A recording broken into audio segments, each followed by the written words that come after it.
Hello, fans, and welcome to another episode of High and Tight. I'm John Nolan, the PBR Virginia DC content manager and the Northern Virginia scouting director. With me, as always, coming to you from outside of the Richmond area, because it's not in the Richmond area, is Jason Burton, the PBR Virginia DC scouting director. Jason, you guys made a return trip on Saturday to Panda Express. Better than the 40 grades you had last time? After that day, anything was better. So, what was the grade on Panda this time around? I'll probably just go 50, 55. All right, 50-55. That's pretty solid. All right, so today we are here to highlight some of the standouts from our third and final session of the 2023 Preseason All-State Series. The event was held Saturday, February 18th at Iron Bridge Academy in Chesterfield, Virginia, outside of Richmond, with over 120 players taking part, one of our largest events ever in PBR Virginia history. We're going to break this monster event down over the course of two pods, actually. We're going to do this one right now that focuses on guys who are arms first, and then a second one where we're going to talk about position players. I want to throw this disclaimer out there real quickly. While many players had very good days, we are going to continue to highlight them on our social feeds and future articles on the website. We just want to take 10 minutes real quickly here to highlight three guys each who really stood out at the event. So without further ado, we're going to go ahead and get into arms. And Burton, do you want to go ahead and hit lead off here? Yeah, and guys, I just want to reiterate what Nolan said. I mean, we had 70, 71 arms on Saturday, so there's no way we can talk about everybody. The arms were electric. I think we had over 20 guys who were 84 plus on the mound. We had some younger guys who were low 80s who have bright futures. Um, but again, we want to stick to just a handful. Really highlight those guys, especially some upperclassmen who are uncommitted. So I'm going to start off with that. I am going to start with Trey Gouch. For me, from the mounds that I saw, we had a couple mounds set up. For the mounds that I saw, I mean, Trey probably most complete performance of any arms that I saw. Velo, spin, strikes, looked apart, moved well, all of those things. We've seen Trey for quite some time. He's a deep run 24, and when we've always seen him, he's kind of teetered in that 82, 84 bump of five range, 1 to 3 sometimes, but he always got outs. He always competes. He always throws strikes. But it was really refreshing and exciting to see Trey take that next little step. For us anyway, he was 86, 87. He spun two breaking balls. They weren't big spin pitches in terms of RPMs, but they had depth, they had shape. 71, 73 on the curveball. He landed that 100% of the time. And if you know anything about TrackMan zones, they are very tight. 75 on the slider, 78, 79 for the changeup, 4 pitches for strikes, starter profile, efficient in the zone. Really impressive outing for Trey, and excited to get to see him this spring. All right, and I'm going to go ahead and also go upperclassmen here with my first arm, and I'm going to talk about a 2023, so an uncommitted senior actually here, Peyton Vaught from Amelia High School, 6'1", 180. I thought Peyton was absolutely electric. That's a projectable frame. There's still some room for him to add some strength. I thought the ball exploded out of his hand on the day. His fastball was 85, 86. He tickled an 87. What was really impressive to me was the arm speed and the action that he got on his slider, which came in 74, 77, spun up to 2,600 RPMs. Really had a lot of bite and a lot of movement on that slider. Up to 22 inches of horizontal movement. Average was 19. So really, really good breaking ball from him. Like we said, 85, 86 touches a 7. I think there's more in that tank for Peyton. Definitely someone who could be a great ad for JUCO or anybody really at this point in time looking for an arm here late in the 2023 recruiting window. And again, that's Peyton Vaught from Amelia High School. Bert, your second person. Uh, my second person, I am sticking in the 24 class. and going to go to staying in Richmond in Henrico and going to go to Douglas Freeman High School. Cayman Good is a kind of new, I guess, new acquisition for the Mavericks, the defending state champs at Douglas Freeman. Um, Cayman was at Hermitage last year, past couple years.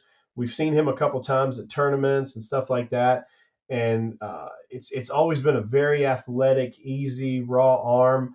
The breaking stuff has showed, well above average potential. He was 87, 89 on Saturday. It is easy. The ball absolutely explodes out of the hand. Both breaking balls have really good arm speed. 77 to 79 on the curveball, 77 to 80 on the slider. They're higher spin pitches. I think it's definitely a high ceiling arm. It's raw. It still needs to add polish, but it is an arm that could long term be a really, really, really solid ad for somebody.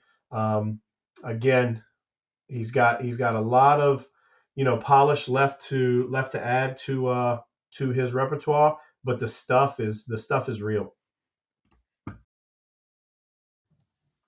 All right. I'm gonna go 2025 class with my next guy. I'm gonna stay in the Richmond area. I'm gonna go to Mills Godwin, and that is right-handed pitcher Hayden Bynum. Hayden, right-handed pitcher outfielder, 6'2", a buck 80. I, I feel like he's got a longer wingspan than that. He's a lot of long legs and high hips. There's definitely a lot of projection left in his frame, a lot of room for him to add strength. He was up to 87 on the day, was 85 to 87 with his fastball. Changeup came in 77, 79. Slider 74, 75. Was really impressed with how efficient he was at landing all of his pitches in the strike zone. Oftentimes, when you're at a showcase like this, you'll see guys spraying the ball all over the place. Hayden was not. He was just pounding away right there in the zone with all of his pitches, which again is not something we usually see at showcase style events. Like I said, thought it was really good. It's from a higher slot. He had good arm speed on his off speed stuff. The slider was up to 2,300 on his spin.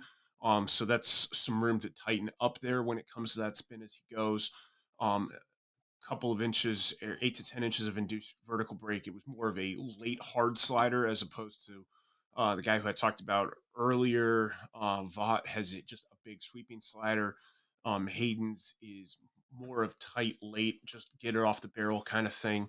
And definitely a lot to like with him. I really think there's a lot of arm action um, that suggests a lot more velocity. So we had him that 85 to 87, but I really think there's a lot more in the tank for Bynum as he continues to fill out. So an exciting arm there in the 2025 class for Mills Godwin. Again, that's Hayden Bynum, right-handed pitcher, outfielder at Godwin. Bert, your third arm? I'm going to go 25. Evan Nix out of Hanover. He was he was one of the better arms on Saturday as well. He was on kind of that middle mound between where Nolan and I were. Ventured over there, and Evan he's kind of one of those, and I hate to say it, but he's one of those kind of the way Hanover arms move on the mound. It's a late, short, quick arm. They really get athletic down the mound. It's kind of late in as far as that break goes. So it's he definitely fits the mold with the way those guys work on the mound. But the spin was really good. He was he was up to 85. He was 84, 85. The breaking ball had depth, 73, 74. Showed feel for a changeup. He was really impressive. And I think that, I know we're talking about him as an arm, but I definitely think there's some two-way there. He's a solid runner, left-handed bat, plays first base, athletic, moves well around the bag. And I think even more so importantly, like, he's good on the mound, but I think he's really going to have a chance to really show himself this spring, because after all the innings that Hanover lost last year in terms of arms, he's going to have an opportunity, I would think, to throw some big innings this year for the Hawks and be a big part of that rotation. My last guy here, I'm going to go 2026 class. I'm going to stay, and that is Jalen German from Trinity Episcopal School. Jalen 6'1", 205, right-handed pitcher, third base. I thought it was absolutely electric. He was up to 85. The ball just jumps out of his hands.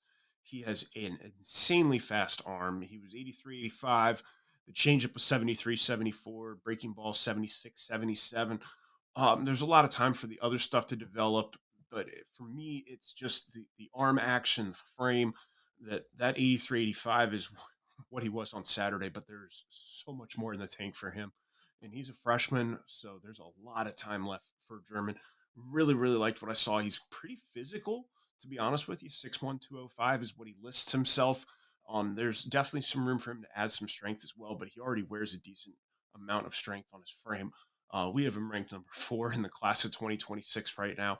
And man, he was impressive for me on the mound on Saturday. Bert, any last thoughts here on arms? No, like I said, there's so many guys that we would have an opportunity to talk about. Again, I mean, you got 20 guys that were 84 plus. You got some 25s in there that were, Caleb Smith. We've talked about him at length. He was up to 87. He was on your mound, Nolan. I know I got to peek over there a couple pitches, and he looked really good, kind of as advertised. Everett Stevens, who's at Thomas Dale, he was up to 86. Raw, can add polish, long limbs. I think he's listed like 6'1", 6'2", projection left. Cole Elrod had the fastest velo of the day at 89 too. I know, but there was a ton of talent on the mound and at the event in general. So it was definitely a good time. Yeah, 1,000%. Now, we could be on this podcast for 7 hours just talking about arms, and then probably another 7 hours just talking about bats. It was an outstanding time. It was a great event. We've got a lot more stuff coming. Obviously, we've had this pod. We have our pods from last week covering the first two preseason All-State sessions that were held at Virginia Beach and in the Northern Virginia area the weekend before, on the 11th and the 12th. And obviously, as we mentioned at the top of this pod, this one's about arms, and we're going to have another one about bats. So we will catch you later on this week, and we'll see you out there.